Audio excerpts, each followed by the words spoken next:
So if I just click play,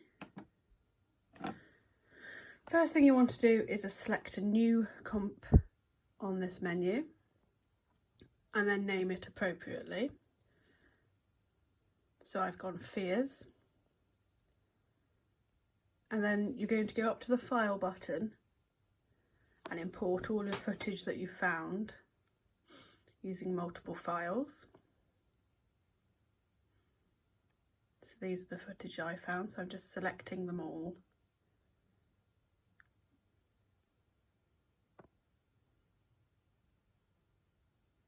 And importing into the workspace.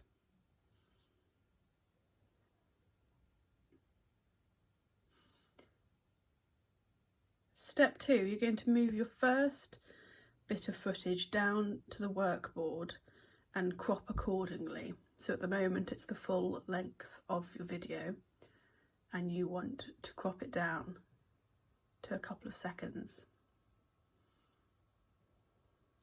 by clicking at the end and dragging to where you want it. If you look at the top, it has the time there, so you can work out where you want things to be for how long.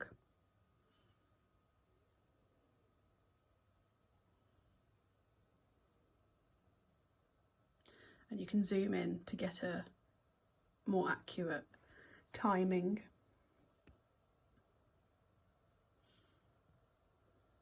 To duplicate the same clip, you want to go up to the project menu where the original files are, and then just drag it down.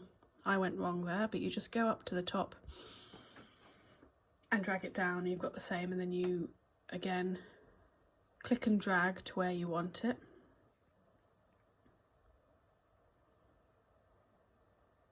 And move that all the way down. Now you've got 2 clips and I've left a little gap in the middle.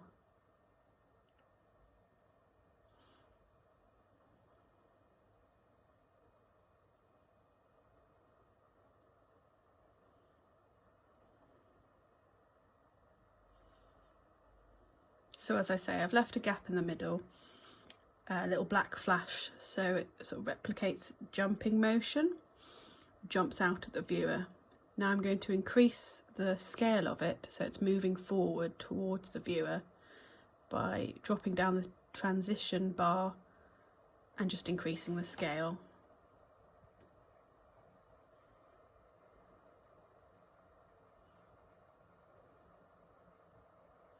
Again, I'm going to get another layer of the same image,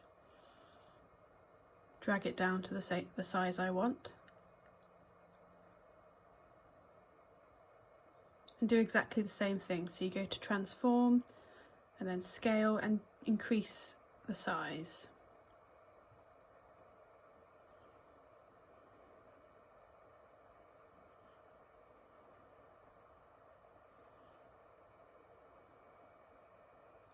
To play what you've made so far, you can drag the red bar back to the start and then just hit the space button and it will play onwards until you stop it again.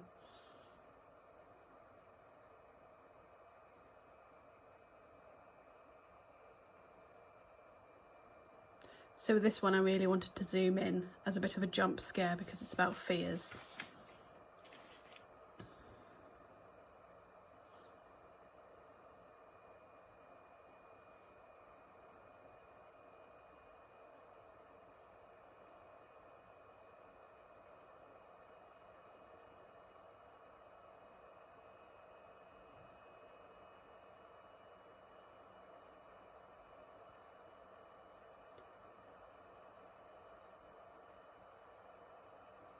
So I've just worked out how to duplicate that, and it was a copy and paste job.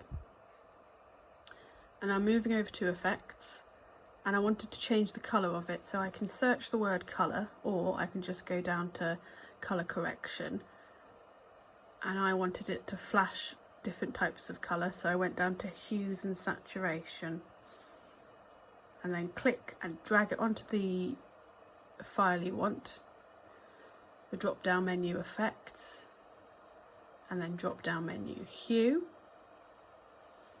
and then you want to click the stopwatch to start the filter that you've chosen,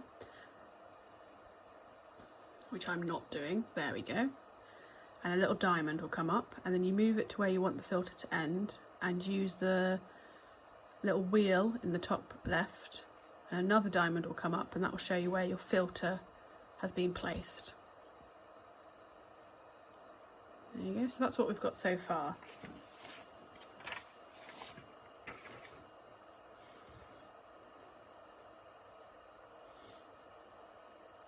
So that's with just photos even. Now we're going to move on to using a video and editing a video into a movie, longer film. You can pause here and try and do the first half if you'd like. So with this video that I've just chosen, I'm going to scale it up so that it's full screen, so that none of the black workspace is shown, and position it where I want it.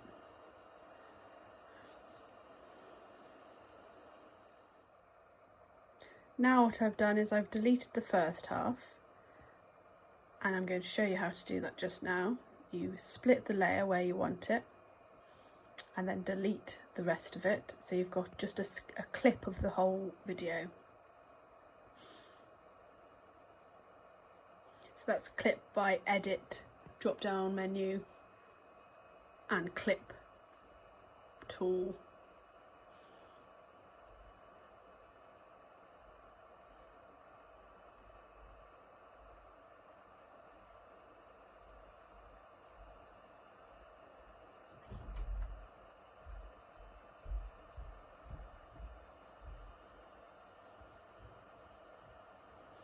Now we're going to go over to effects and try and find something that's a bit distorting. So I had a look through everything and picked dust and scratches.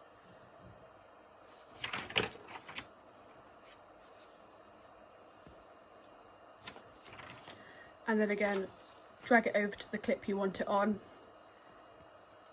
Select the stopwatch, so that starts the filter. And then move to where you want the filter to end, and have a play with the numbers and the movements here, just to work out what happens. It's all about experimentation, especially with distorting the image. So I've gone for something that scratches the clip to create pixels and a sort of rough finish.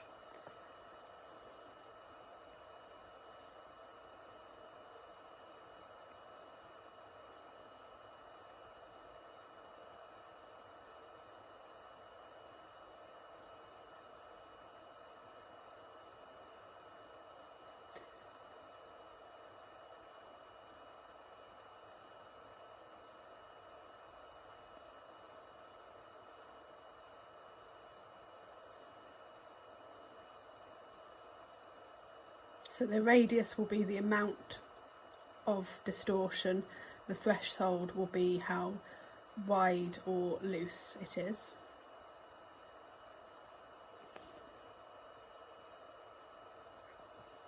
So we've got quite a distorted video there.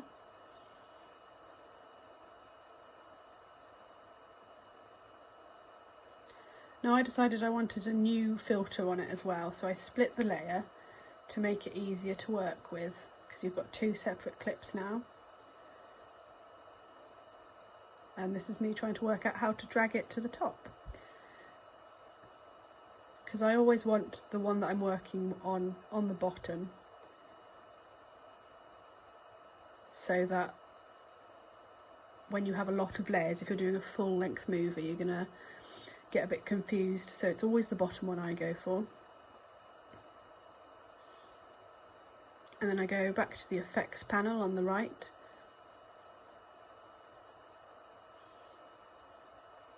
And just have a look. There's loads and loads of filters, all do very different things.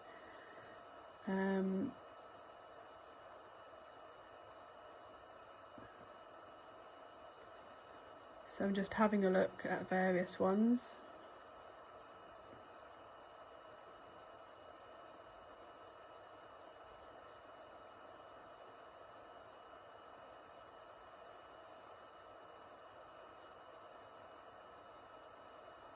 There's ones that add light, there's ones that crimple the image, there's ones...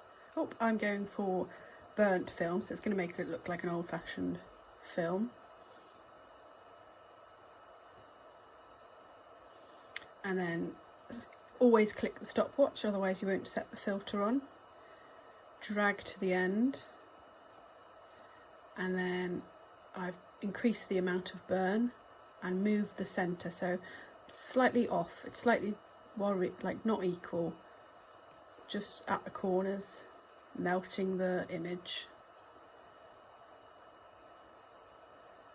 And again, it's not in real time, as the red text in the top right say, because it's trying to buffer and load and play at the same time, so it might be a bit slow, so always be careful for that.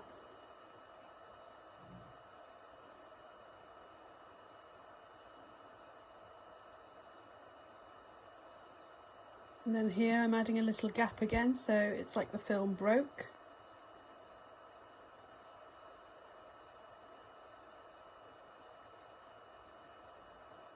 And there we go.